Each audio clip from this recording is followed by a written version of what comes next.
جب ہم اس کو اٹیون کرتے ہیں تو اس کو پتہ چل جاتا ہے کہ اس کے ذہن میں، اس کے ہاتھوں میں ایک وابریٹ محسوس ہوتی ہے، کوئی روشنی محسوس ہوتی ہے، اس کو پتہ چل جاتا ہے. پتہ چلنے کے بعد پھر ہم اس کو کچھ کی دیتے، بتاتے ہیں کہ آنکھیں بند کر کے.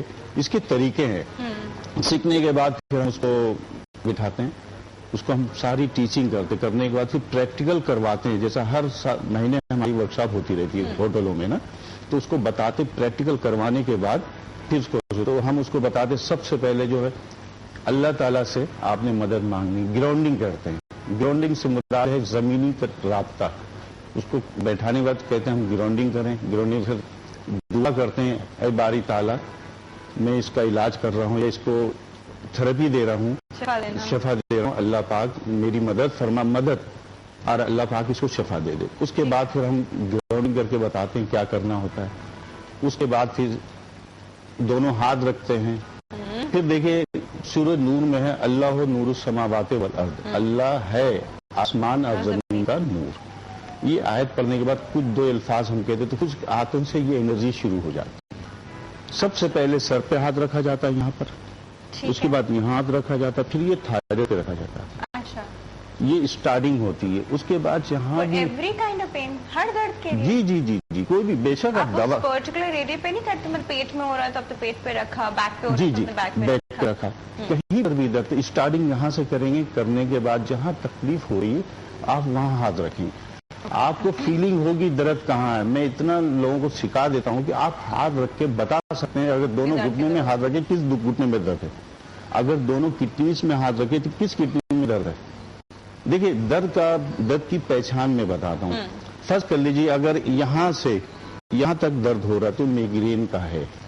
آدھے سر کا درد، آدھے سر کا درد جو ہے بہت سارے وجوہات کی وجہ سے آتا ہے. اگر یہاں سے یہاں درد ہوتا ہے ٹھیک ہے تو سمجھ لو انزائٹی، ٹینشن، ڈپریشن میں ہے. اور یہاں درد اگر ہوگا اس کو پہچان بتا دو، سمجھ لو بہت زیادہ اسٹریس سے ڈپریشن میں ہے وہ سب، تو اس کو جلد سے جلد علاج کرنا چاہیے. اگر وہ ڈپریشن کا علاج نہیں کریں گے تو آہستہ آہستہ اسٹیج ہے، پہلے انزائٹی ہوگی، اسٹریس ہوگا، پھر ڈپریشن ہوگا. اس طرح کرتے بڑھتے بڑھتے بڑی بڑی مائنڈ کی بری بیماریاں جنم لے لیتی ہے دماغ کی، جو انسان کرنے لگتا ہے. آخری میں آگے پھر وہ بہت بری بیماری جو واش روم میں گئے تو پتا چلا 10 گھنٹے نکل ہی نہیں رہے. مائنڈ اس کو قبول نہیں کر رہا کہ میں پاک ہو گئی ہوں، پاک ہو گیا ہوں. میرے صاحب ایک دفعہ کوئٹہ سے آئے تھے ایک صاحب، 18 گھنٹے واش روم میں رہتے تھے. اب بتائیے ایسے ایسے لوگ آتے بیچاروں کے ہاتھ گل گئے. کیا ہاں اب اس کے لیے بڑی محنت کرنی پڑتی. جیسے میں نے بتایا ایک خاتون آئی تھی، فوبیا لگ جاتا ہے، یقین اس کا ہٹ جاتا ہے، جو اس کے مائنڈ میں جو لاشعور میں گھس جاتا ہے، جو جگہ بنا لی جاتی پھر وہی ریپیٹ ہوتا رہتا. تو اس ایسے مریض کو جلد سے جلد ڈاکٹر کو دکھانا چاہیے. ادھر ادھر نہیں بھاگنا چاہیے. میڈیکل اس کا علاج کریں. میڈیکل علاج کرتے ہوئے اگر کچھ کمی بیسی ہے تو پھر وہ تھراپسٹ کے پاس آئے دکھائے. تو ہم اس کی سر یہ سب چیزیں جو ہے انسان اپنی ویل پاور سے نہیں کنٹرول کر سکتا. مطلب اسے پتا چل رہا ہے کہ یہ سب کچھ اب نارمل ہے اور یہ اس طرح نارمل نہیں ہوتا ہے کہ میں 18 گھنٹے باتھ روم میں اسپینڈ کر رہا ہوں. تو یہ ویل پاور نہیں ہوتی انسان کی، لوز ہو جاتی اس کا ول پر. اس کا یقین تبدیل ہو جاتا ہے کہ جو میں کر رہا ہوں بار بار یہ نہیں ہوا، یہ نہیں ہوا، یہ نہیں ہوا. وہم لگ جاتا ہے. وہم کی بیماری بہت بری ہوتی ہے. جب وہم لگ جاتا ہے تو اس کو یقین نہیں آ رہا. ایسے ایسے کیس آئے کہ ایک خاتون آئی تھی، وہ اگر آپ ٹی وی کو چھو لیں تو ٹی وی پانی ڈال دیتی تھی ٹیلی ویژن پہ. اب بتائیے پنکھے کو دھو دیتی تھی، پنکھے کو دھو دیتی تھی. ایسے لوگوں کے لیے ہمیں بھی بہت محنت کرنی پڑتی ہے. اس کے ساتھ اس کو ٹرانس میں ڈیپ میں لے جانا پڑتا ہے، تب جا کے آہستے آہستے آہستے آہستے باہر نکلتے. اب بہت مشکل طلب کام ہے جو میں کرتا ہوں. اسی طرح سے دیکھیے میں نے بتایا تھا ایک صاحب آئے، اچھا لڑکا ہے، تو وہ سمجھ لو پڑھتا تھا. اب وہ اس کی ہسٹری بتا رہا. کبھی کہیں جا رہے تھے شہر سے تو اچانک ریڈیٹر گرم ہو گیا. دیکھیے کہاں سے اسٹارٹ ہوتی ہے. تو اب وہ بیچارہ پانی دیکھا، پانی نہیں ہے. اب اس کے ذہن میں یہ آ گیا کہ اگر پانی نہیں ہوگا تو میں مر جاؤں گا. اس وقت اس کے ذہن میں دیکھیے تحت الشعور ہوتا ہے. اچانک کوئی ایونٹ ہوتا ہے تو تحت الشعور ہمارا جی بیٹھ جاتا ہے. جی اس کے بعد تو پھر وہ سلسلہ جو چلا، جب بیچارہ وہ گھر سے نکلتا، سنیے گا، جب گھر سے نکلتا ہے تو وہ 300-400 لیٹر پانی کی بوتل لے کے نکلتا تھا.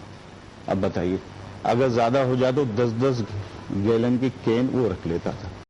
ذہن میں گھس گئی، اس کی ہارٹ بیٹ اس طرح بڑھ جاتی، بہت جگہ دکھایا، اس کے بعد پھر وہ میرے پاس آیا، اس کو ہم نے تقریباً 20 سے 30 تھراپی، بہت مشکل طرف کام ہے تھراپی دیکھیے، ہم اس کو ایک ہیپنوسس ہوتا ہے، ایک NLP، ایک EFT، تو اس کو ہیپنوسس میں ہم یہ کرتے ہیں، اس کو ہم ڈیپ میں لے آتے ہیں بہت زیادہ۔ اصل ہوتا کہ ہمارا برین کیمیکل امبیلنس ہو جاتا ہے تو ہمیں یہ چیز لاحق ہو جاتی، ہم اپنے شعور سے نہیں کرتے، جب دماغ جو کہہ رہا ہے اس پہ ہم چل رہے ہوتے۔ اصل دیکھیں نا، سوچنے کی صلاحیت اللہ تعالیٰ نے انسان کو دی ہے، سوچ بچار کرنے والا دماغ تخلیقی ہوتا ہے، تو اس طرح وہ جاتا تھا۔ اس کے بعد ہم نے اس کا علاج کیا، اور آہستہ آہستہ وہ اس کو بلاتے تھے، اس کو ڈیپ میں لے آتے تھے، تو اس کا کیمیکل بیلنس ہونا چاہیے، تو ڈی ٹرانس میں لے آ کے اس کو اس طرح کر دیتے کہ وہ بالکل ہاتھ پیر وہ چھوڑ دے، لیکن شعوری طور پر آواز سن رہا ہوتا ہے وہ۔ اس کے بعد ہم اس کو لے آ کے اس کو تبدیل کرتے تھے۔ یہ دیکھیے، تم اس سے مت ڈرو، ہاں جی جی جی جی، پھر وہ جو ہم دیکھتے ہیں بچپن میں ہپنوٹائز کر دیا، پھر آپ نے اس کے دماغ میں کوئی چیز پٹ کر دیا، کچھ نیا اس سے ٹروتھ نکلوائی، یہ وہ والی چیز ہے۔ جی جی، تو اس کے بعد اس کو ہم کرتے کرتے بس دیکھیے، جو چیز زندہ ہے وہ تبدیل ہوتی ہے، حتیٰ کہ کائنات کی پوری چیزیں دیکھیے مستقل تبدیل ہے، رات ہے دن ہے، تو انسان کو چینج لانا چاہیے اپنے اندر۔ یہ نہیں، اگر آپ چینج نہیں لائیں گے، اسی طرح آپ رہ رہے ہیں، تو پھر آپ کے لیے تباہی ہوگی۔ چینج لانا چاہیے۔ چینج دیکھیے، پھر اس طرح سے مثال دوں گا، ایک صحت مند دماغ کے لیے بہت ضروری ہے کہ اس کے سوچ اچھی ہونی چاہیے۔ اچھا، دماغ جو ہے ایک لیئر کی طرح ہوتا ہے، لینس کی طرح۔ اچھی اور پازیٹیو سوچ پہ بات کرتے ہیں، چھوٹی سی ٹائنی بریک ہے، ایک ٹائنی سی بریک کے ویوز، بہت ہی انٹرسٹنگ کانورسیشن چل رہی ہے، don't go anywhere, we'll be right back.